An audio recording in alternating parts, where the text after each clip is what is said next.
My name is Musam Simango, the CEO of Phambile Energy.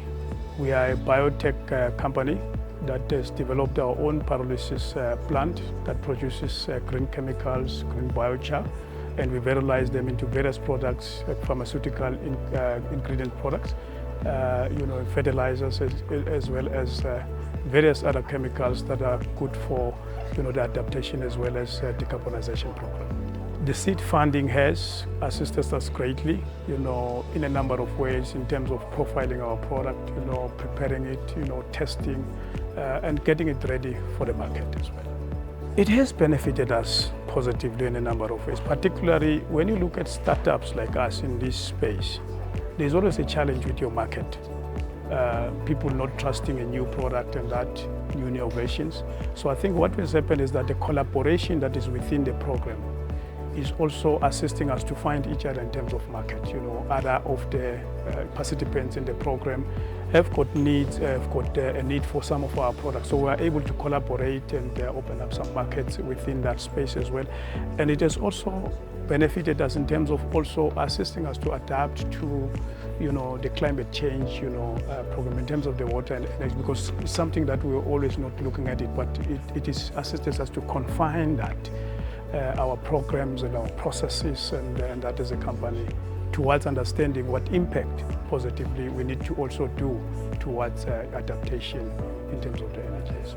We're looking at strategic core development within our management, within our aspect of teams and that to grow some knowledge around that.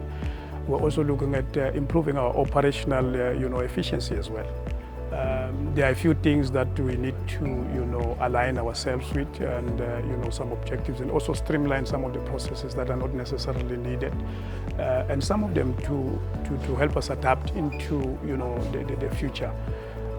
We also have to look at the balance between the labor force as well as some of the technology in terms of automation of such. We will have to look at that, and also we are looking at attracting more funding, because we now from the program getting assisted. I think we have moved from 3 plants to probably 100 plants that are required. Also looking at integrating a refinery together with our pyrolysis as our next in terms of the innovation, so that we don't just produce basic products, crudes. We are now producing what I would call it finished products in terms of that. So it's one of the innovations. It's not there in the world where you combine a refinery together with the pyrolysis. In this case, you take the oil rig and that you produce a straight product out. Instead of producing bio-oil, you produce biodiesel, you produce the acetic acid that is just waiting for purification. So those are the areas that I think strategically from an innovation.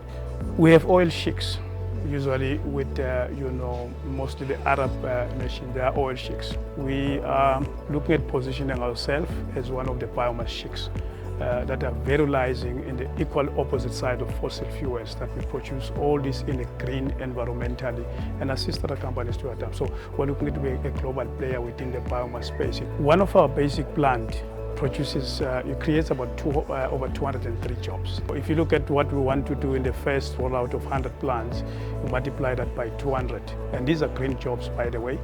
And we are actually placing these plants in the deep rural areas. This is where we need all these jobs in the rural areas, where biomass is in terms of endowment in these rural areas. So it is impacting very positively on that in job creation, also in the environmental side as well. The biomass that we are actually utilizing is biomass that is alien invasive species, and we know that the country in South Africa is under siege for over 20 million hectares, and we spend over 3 billion rand just to control it. It's an exponential curve. It doubles every 15 years. So we are focusing on that as a company, both the green jobs, the environment, as well as assisting companies in terms of adapting. We've just produced a coking pellet, a green one that replaces anthracite in smelters. So we have that. That is a very good product that we use. We also produce carbon fertilizers that are replacing synthetic fertilizers. So that's where we are. What one would say is to maybe appreciate the Flanders province for providing the funders, the fund, UNIDO as well as SAIA, and I think Startup Culture for preparing us and assisting us to profile and polish our companies and ourselves to be able to produce the best out of what we have. I think that's one. And secondly, to also invite investors, that they must visit us, come to our stand and come to our company to showcase and to show them the opportunities. There's a lot of opportunities for investment that we have.